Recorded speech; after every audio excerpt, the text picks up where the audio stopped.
We waited till now. The Lakers, yes. No, back to the statue. Start 3-0. How many minutes was it? 3-0. They've got wins over, honestly, shut up. 3 real teams. Minnesota, Phoenix. Hello, Okay. Sacramento. It's Monday. It was close to being a bad word. All right, look, Lakers fans, rightfully so, are having a moment. The Dodgers are crushing. Everything's looking up Los Angeles, but how seriously are we taking a 3-0 start?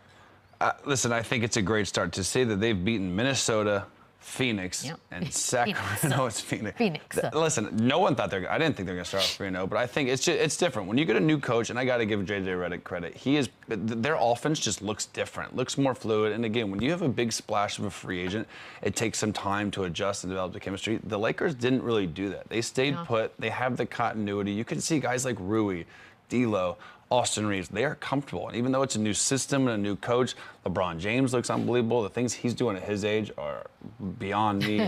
Anthony Davis now is looking healthy and aggressive, and they're clearly playing through him, and he's kind of back to that versatile pick and pop, aggressive guy, getting the free throw line. So it seems that Dalton Connect's been great for them off the bench, Gabe Vincent, Jackson Hayes. So they found their rotation. Their offense looks really good. They're defending. So JJ, you got to give him credit. I think coming from the booth to as a coach, he has done a very, very good job. But it's not like they've played bad teams. Kings, Suns, Minnesota. That is a hell of a start to a season. Give JJ, give him his credit. They're playing really good basketball, and LeBron's been alluding to this the last couple seasons. He's been saying this is Anthony Davis' team.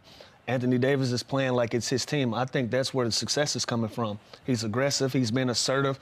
He's the anchor on defense. He's one of those guys that he's an all-world talent when he's healthy and when he's asserting himself on both ends of the court. And that's what's been happening. That's what's been showing. I think he and JJ Redick putting them in a position to be successful. Like Chandler just mentioned, man, that offense looks good. They're rolling.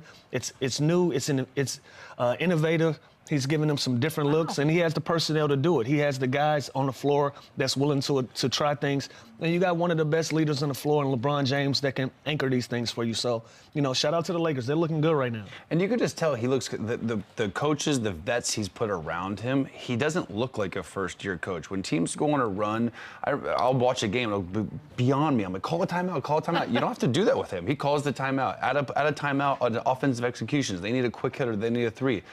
They're delivering. They're getting it. His substitution patterns have been good and fluid. So all these things that I feel like he'd make mistakes as his first year of a head coach, he's been unbelievable. Credit now, he has some very great Hall of Fame legend coaches on the bench with him, which I think also is brilliant. Yeah. But again, he looks poised. He looks great. Their offense looks great, and it's a product. They're 3-0. I mean, his basketball knowledge was never called into question. It was a matter of executing it from a coach's perspective, which both of you are But again, it's hard to do. You see, Steve Nash is a great player, a way better player than JJ Redick was. It didn't correlate to coaching. So I mean, no, it's the communication of it. Tony Romo was great calling games. Could he just go and be a coach? I don't think star players are good coaches anyway. Yeah, it's almost better. I think you're a better coach if you're a role player. Yeah, I don't think so. But again, it's either one of the two things when you're a former player and you're trying to coach, especially as young as JJ Redick. Either guys are completely going to buy in or they're not going to buy in at all.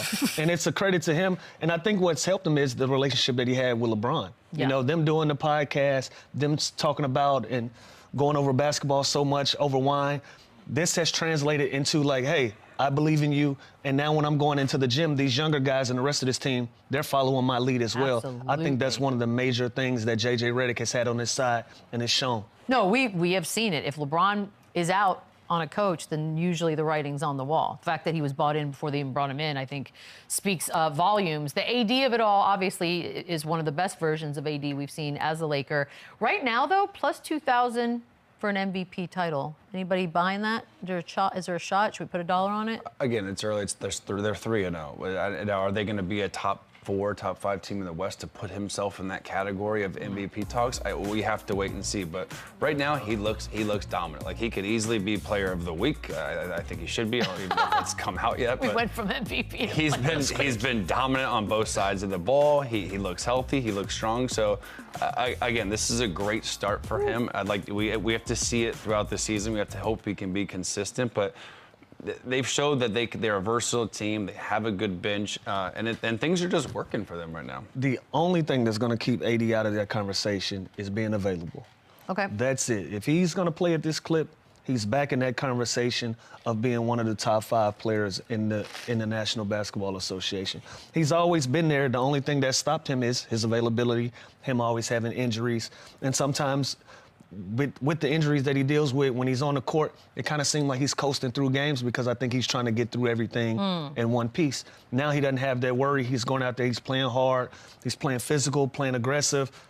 Why not have him in the conversation? You know, they're off to just as good a start as any of these other guys that we've predicted to be in the MVP conversation. Why not? Well, knock on wood, he played in 76 games last season, right now leading the league in scoring. I know it's only 3 games, but we got to talk about that sometimes. The LeBron of it all, yes, it's season 22. He's averaging 23, 8, and 7.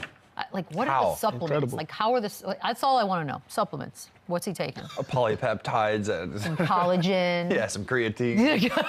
It's insane. Again, it's just mesmerizing. We talk about it year after year. When is the decline going to happen? How long can he sustain this? The guy literally said the other day he wants to play every game. I think that would be one of the more impressive things of his entire career if he plays 82 games this year.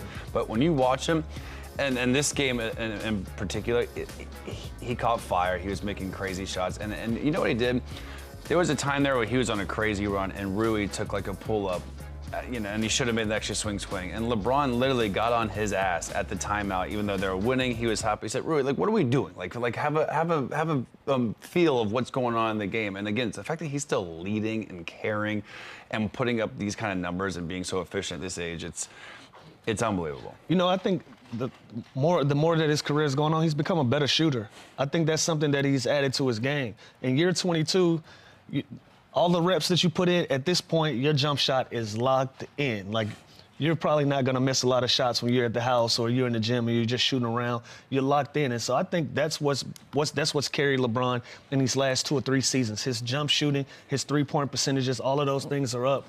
He's added that to his game, especially with somebody who's always been able to get to the rim as easily as LeBron James. Now you're spacing the floor out, and he's somebody you can trust to shoot that game winner.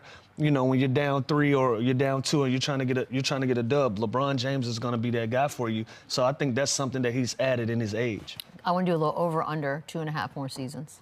LeBron over. Over.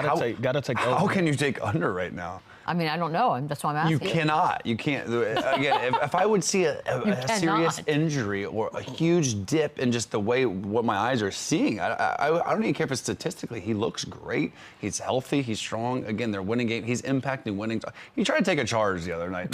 Like, it's just ridiculous what he's doing. So I would take the over, and I would take it for a lot of money. So right now we're at 23 points a game. You're going to have that 17-point season, and then you're going to have that dip in a 9 to 10-point season. That puts him at 3 seasons. I'm taking it over because he hadn't had that dip yet. All right, fair enough. I can't even picture those years. I can't even imagine the year he averages like 8. I can't.